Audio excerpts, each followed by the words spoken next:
Tout par gel, tout simple, tout bon, tout pratique. Vos courses livrées partout en France. Tout par gel, depuis 70 ans à votre service pour vous livrer le meilleur du surgelé.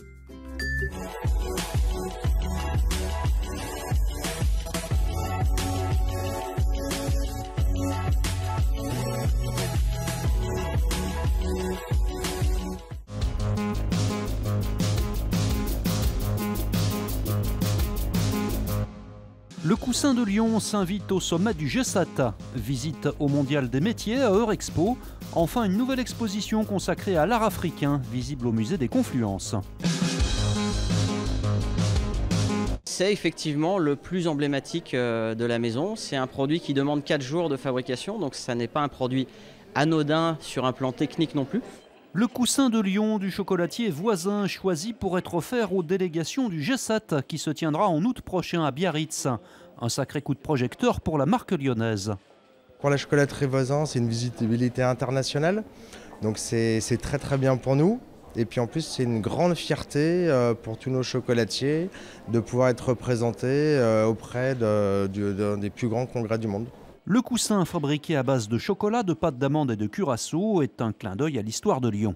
C'est un produit qui a été créé en 1960, qui raconte l'histoire de la ville de Lyon. Puisqu'en 1643, une épidémie de peste menaçait la ville de Lyon et que les échevins lyonnais firent vœu de se rendre en procession sur la colline de Fourvière pour aller prier la Vierge. Et cette procession s'est déroulée en tenant un coussin de soie sur lequel était déposé un écu d'or. Et de Fourvière au sommet du G7, il n'y a qu'un pas franchi par le fameux coussin.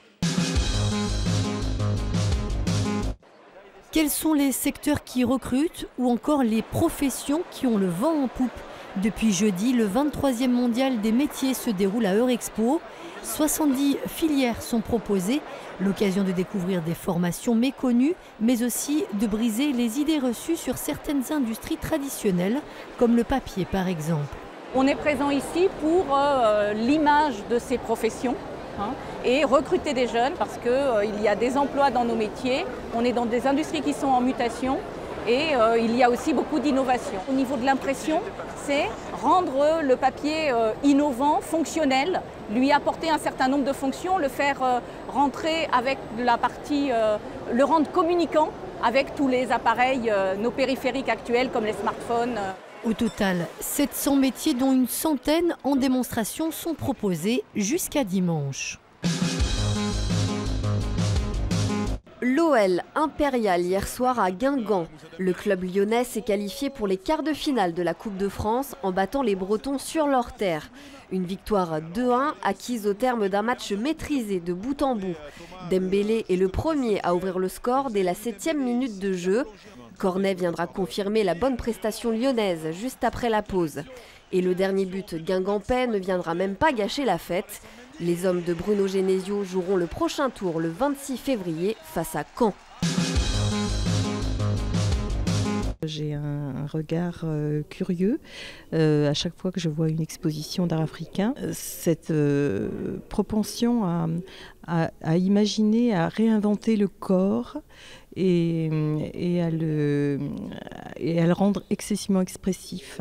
Le musée des Confluences présente une nouvelle exposition d'art africain grâce au legs de 2 collectionneurs, Eva et Yves Develon, qui se sont intéressés particulièrement au Nigeria. L'art du Nigeria était très mal connu en France parce que le Nigeria était une colonie britannique et que par conséquent les collectionneurs, les chercheurs y sont assez peu allés. Le Nigeria est un pays assez grand avec des paysages différents, des cultures très différentes et les sculptures qui proviennent du Nigeria ont cette richesse, cette diversité en termes de style, en termes de taille. Le couple de collectionneurs a réuni durant près de 50 ans une grande diversité d'objets datant du 19e au 20e siècle. 300 pièces au total seront données au musée. Ils ont recherché vraiment, à travers leur choix d'objets, des objets qui étaient un petit peu des œuvres d'art, là où le sculpteur s'était vraiment exprimé à travers soit la finesse d'une pièce, soit une forme particulière. Et ce qui est intéressant dans cette collection, c'est qu'ils ont aussi documenté leurs pièces. L'exposition intitulée Désir d'art est à voir au Musée des Confluences jusqu'au 12 mai prochain. La rétro des 30 ans de TLM revient aujourd'hui sur la visite en France du président chinois Xi Jinping, une visite d'État de 3 jours qui a débuté par un passage à Lyon. Après la réception hier soir à l'hôtel de ville de Lyon par le ministre des Affaires étrangères Laurent Fabius et Gérard Collomb, le président chinois Xi Jinping s'est rendu ce matin chez Biomérieux à Marcy-l'Étoile. Alain Mérieux qui a été l'un des artisans de ce voyage officiel à Lyon. Avec nos fondations familiales présentes sur le terrain, avec nos activités scientifiques et industrielles, nous avons la fierté, dans la tradition pastorienne, d'être aux côtés de nos collègues chinois pour répondre à certaines priorités de santé publique de votre pays.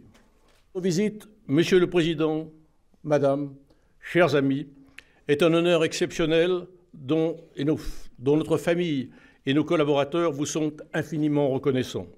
De tout cœur, nous vous remercions. L'histoire de la famille Mérieux reflète le combat de l'humanité contre les virus et cela a eu un impact important dans le monde entier. La filiale Mérieux en Chine s'est développée très vite et compte parmi les plus importantes dans le groupe. Cela montre une collaboration approfondie et prometteuse avec la Chine qui est attentive aux problématiques de santé publique, à la protection et à l'hygiène des populations. Le président chinois a quitté Lyon à la mi-journée.